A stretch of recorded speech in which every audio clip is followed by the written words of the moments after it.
Hello, this is McD the Beast, and this is McD Sports 4 coming to you today, grading the NFL coaching hires for the 2021 2022, whatever you want to call it, NFL coaching cycle. I guess you'll call it 2022. Before I continue, don't forget to hit the thumbs up button. Please subscribe to the channel. Greatly appreciate you do that. We're going to try and go to the channel, so go ahead and do that. So, NFL season has ended. I gave it like a week or two. Um, and I've decided I'm going to grade the 9 NFL coaching hires. I have them all right here on my list. So I'm just gonna go through each one, give you some of my quick thoughts, and just give you a grade for each of these hires. I'm planning to do this for college football as well, probably next week. So let's get into it. 9 NFL coaching hires, no particular order. We'll kick it off with the Saints with Dennis Allen. He was the defensive coordinator for the Saints. They promoted him to head coach after Sean Payne decided to retire. I don't think that retirement's going to last. I think he's going to be a head coach somewhere else again. He just kind of flamed out and needed a break. Can't blame him. He said it's been rough for him with the whole COVID procedures the past 2 years, so I can't blame Sean Payne for that. Dennis Allen, he's been the defensive coordinator there since 2014. 8-28 overall record. He was the head coach for 2+ seasons with the Raiders. And I know people are going to look at that and be like, well, he's not capable as a head coach. That was, it seems like forever ago, back in 2012 through 14. Listen, I think he's matured some. Maybe he wasn't ready for an NFL head coaching job. I think this is a decent hire. I give it a B minus. Um, in my opinion, I think the Saints, though, they could become the Denver Broncos of the NFC because the quarterback situation looks kind of bleak. I know they're sold on Jameis Winston, but it looks kind of bleak. But there's familiarity there. I believe this is a decent hire. I gave it a B minus. Next hire, Brian Daboll with the Giants. He used to be the Bills' offensive coordinator since 2019. He was also Alabama's offensive coordinator in 2017 when they won the whole thing. Um, First time head coach. He was hired over Brian Flores, which I'm going to get into here at the end of the video. Why I think he wasn't hired. Um, you look at this hire. I love this hire for the Giants. I think this is a great hire. I think this is a major improvement over Joe Judge. I know he hasn't been a head coach before, but I gave this hire an A minus. I think this is a very good hire. This is the second best grade I gave on a hire out of the 9. So there is one I thought that was better, but to me this was the second best hire out of any of the 9 open positions for the NFL for NFL head coaching jobs. Next, speaking about second best, this is the worst hire in my opinion. Matt Alberfluss with the Bears. Never been a head coach before. He was the Bears defensive coordinator. I thought the Bears really needed to hire offensive mind with Justin Fields there, the young quarterback. You look at Nagy, 34-31.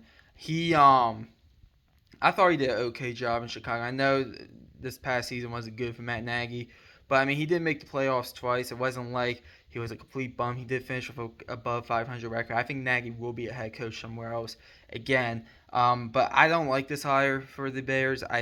This hire really depends on who do you have as the offensive coordinator. That offensive coordinator succeeds. That offensive coordinator, he's going to become the head coach of a team probably in 2 years. So I give this hire a solid D. I didn't give it an F, but it's the lowest grade out of the 9 hires. I just don't like this hire for the Bears. Next hire, Nathaniel Hackett. Nathaniel Hackett and 2 other hires kind of go in the same category. First time head coaches that were offensive coordinators under head coaches that call plays. So I'm actually going to lump these 3 together. Nathaniel Hackett goes to the Broncos. Mike McDaniel goes to the Dolphins, and Kevin O'Connell goes to the Vikings. I gave all 3 of these hires C pluses. The hires were going to depend on what have they learned under the head coaches. You know, Matt LaFleur calls the plays in Green Bay. Now, people are high on Nathaniel Hackett. I get that. I gave it a C plus though. He's never been a head coach before, so I'm gonna go ahead and give that higher C plus. I do think he could maybe turn around the Broncos. Some of the Broncos, the past 2 head coaches, been defensive minded. I thought it was really important that they got offensive mind in there. I know people are saying, oh, they're saying up to go get Aaron Rodgers. I don't think Aaron Rodgers goes to the Broncos. I just don't. I'll take the field over the Broncos. I know they're the favorites, but I'll take the field over them. You look at Nathaniel Hackett though. I do think he'll do better than the previous two head coaches, and Vance Joseph, and the last head coach. God, his name is I know it starts with Vic Fangino. That he'll do better, I think, than those two head coaches. So I gave it a C plus. Mike McDaniel. I'm gonna be honest with you. I never even heard of Mike McDaniel before until this head coaching hire. He looked, and I'm not taking a shot here at Mike McDaniel. He looked like someone out of what's the area called in the Bay Area, the tech area. Um, he looked like someone out there. I mean, I know he basically he did come from the 49ers as their offensive coordinator. Gave this hire C plus as well, but we'll see what he does. I mean, I saw he's a Yale graduate, so I think that's a bonus. But we'll see what he does. I think he has potential to do really good with the Dolphins. They want to get an offensive mind in there. That's I think part of the reason why Brian Flores was actually fired from the Dolphins. Looking back at it, they wanted to get an offensive minded head coach with Tua Tagovailoa. So I gave it a C plus. And then Kevin O'Connell, coming off a Super Bowl, goes to the Vikings. The Vikings team I think is a bit of a dead end franchise right now. You look at what he did. He did win the Super Bowl, but you know he's going to place for the Rams, McVay. You know who has the big ego on the Rams, McVay. So and I'll say this about the Vikings. At least they're changing our philosophies. Mike Zimmer was a defensive head coach. You look at Kevin O'Connell, offensive head coach from Sean McVay. So I definitely changing philosophies there. So I grouped all three of those head coaches together because to me they're all basically the same one way or the other, and gave them C pluses. Josh McDaniels, not related to Mike McDaniel. He took the Raiders job. If you're the Raiders, I don't understand why the hell you didn't just keep Rich Bisaccia. I hope I'm pronouncing that right. I don't understand why you just didn't keep him. If you know the Raiders situation, it was a lot of distractions there from the John Gruden situation, from Ruggs getting arrested with manslaughter. And I thought he did an amazing job, Rich Bisaccia. I really did. And I don't understand why they didn't keep him. To bring Josh McDaniels, 11-17 overall as a head coach, 2 years with the Broncos. Probably he's a Bill Belichick guy. He came from that tree. He was with the Patriots as an OC for many years outside those 2 years in Denver. I actually gave this hire a solid B. I think it's a decent hire. I don't think it's a great hire. We'll see what happens, but I gave it a solid B. And then the last two hires, I'm a Tennessee Titans fan, so I saved the last two for the two teams in my division. We'll kick it off with Doug Peterson in Jacksonville. To me, this is the slam dunk hire of this coaching cycle. I gave this an A plus. He's 42-37 overall. He got that Super Bowl ring. He was a free agent. He didn't coach since the Eagles job. I really feel like this is a slam dunk hire, and it scares me.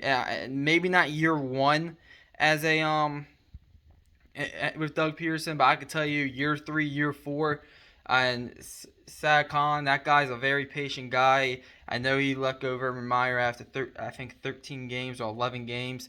I forget the number, but he is a very patient guy. Saad Khan. So as long as they're approving, he's going to keep that job, and I do expect him to win sooner in Jacksonville than probably a lot of other names if they would have got that job. I know it came down between him and Brian Leftwich. I think Brian Leftwich elected to stay in Tampa because, in my opinion, I think he knows Bruce Arians. I think Bruce Arians, this is his last year this year, and I think Brian Leftwich is probably going to be overtaking him with that job. So I think he just elected to do that, which is fine. I think Tampa's a bit of a better situation in Jacksonville overall. But Doug Peterson, I honestly think this is a great hire for the Jaguars. And you haven't really been able to say that for a while. I thought Urban Meyer was a decent hire. Overall, I thought he'll have at least some success in Jacksonville. But overall, just in my opinion, this is a slam dunk hire, A plus. I gave this hire A plus. And then Lovie Smith with the Texans, 89 and 87. Um, Overall records. Been to a Super Bowl before. He was the defensive coordinator for the Texans, so they went ahead and hired him. A lot of things with this hire. First of all, a lot of people thought that they were pressured. The Texans, they wanted Josh McCown to be their head coach, but they were pressured because of the whole situation with Brian Flores, which I'll get into here in a second, um, to hire a minority head coach. And I hope that wasn't the case. Um, I hope they hire Lovie Smith because they believe in him. I thought they hired David Culley because they believed in him. He was an NFL lifer. It was a bad situation. It still is a bad situation in Houston. Don't get me wrong, but I thought maybe an NFL lifer, maybe spend so many coaching meetings that they thought maybe David Culley can at least keep the ship stable. I actually thought David Culley did a good job in his 1 year with the Texans because when you're in a situation like that, I can't really grade you so much on wins and losses as much as I'm just going to grade you on effort and how does the team play down the stretch. Like, are they quitting in games? Are they playing hard? And I thought the Texans did that under Culley. So I actually didn't think Culley should have been fired personally. Um, but Lovie Smith, I gave this hire a B plus. I think this is a good hire for the Texans. I hope they give Lovie Smith a chance to at least try turning this around. He's a really good defensive mind. Obviously, he's coached at two different spots in Chicago and Tampa in the NFL. He was the head coach of the University of Illinois in the Big Ten for about 5 years. So I like this. I do like this hire for the Texans. I don't think Lovie Smith's going to take them to a Super Bowl or anything. But I think the Texans will be competitive. I think the Texans will be competent on the football field. I think they'll play hard, and I think you get probably a similar result from last year. But I mean, the Texans, they will play hard this year under Lovie Smith. So, and it's still a really bad situation there in Houston. So I'm gonna go ahead and I'm gonna give this higher B plus. So let me talk real quick about the Brian Flores situation. Uh, when he got fired from Miami, I think it shocked a lot of people. I thought a lot of people thought they were looking at some of these jobs. I know he was a finalist for the Texans job. I know the Saints job he was interviewing for. He wanted the Giants job badly. Um, you look around. I'm just gonna be honest with you. I could defend just about every one of these hires of why each of these teams did it. Dennis Allen with the Saints, they wanted someone I think within the organization. Brian Daboll with the Giants, they wanted an offensive-minded head coach with Daniel Jones. I do think this is the drop year date, the drop dead year for Daniel Jones. I do think this is the show me year for Daniel Jones. Broncos, I know he interviewed for that, I believe.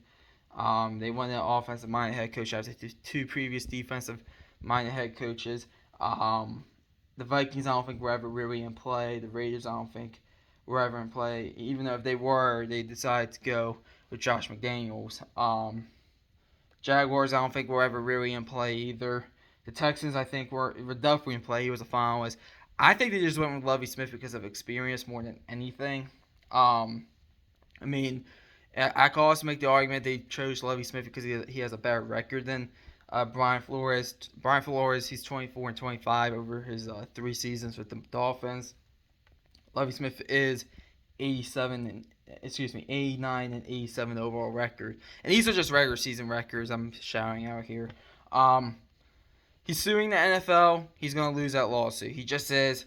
But I do want to say two things. One, I'm happy he got a job. He's gonna be, I think, linebackers. He has two roles: linebackers, and I think defensive assistant with the Steelers. I think he'll do well there. And I hope he gets another job as a head coach. I think he will. Maybe. I mean, this lawsuit is going to be something tough. I mean, to deal with any of these organizations. But I will say this about Brian Flores. I think he opened my eye. There's a rule in the NFL called the Rooney Rule, where the NFL I think has to interview two minority candidates. They need to get rid of that rule, and I'm going to tell you why. I think the rule is wrong. I think the rule is misleading. I think the rule is I don't like saying this, but I honestly think the rule is racist. I mean, in my opinion, you cannot sit there and like, for instance, the Giants interview. Um, they already made up their mind they were hiring Brian Dabble. They interviewed Brian Flores because they had to meet this requirement. That's just wrong. I don't care what anybody says. I know Bill Belichick made that mistake with the text, but that's just wrong. It really is. I can remember a situation when Doug Peterson got hired with the Eagles. I think back then there was only one minority head coach. They interviewed the running backs coach from Chip Kelly's staff. Everybody knew that they weren't hiring him.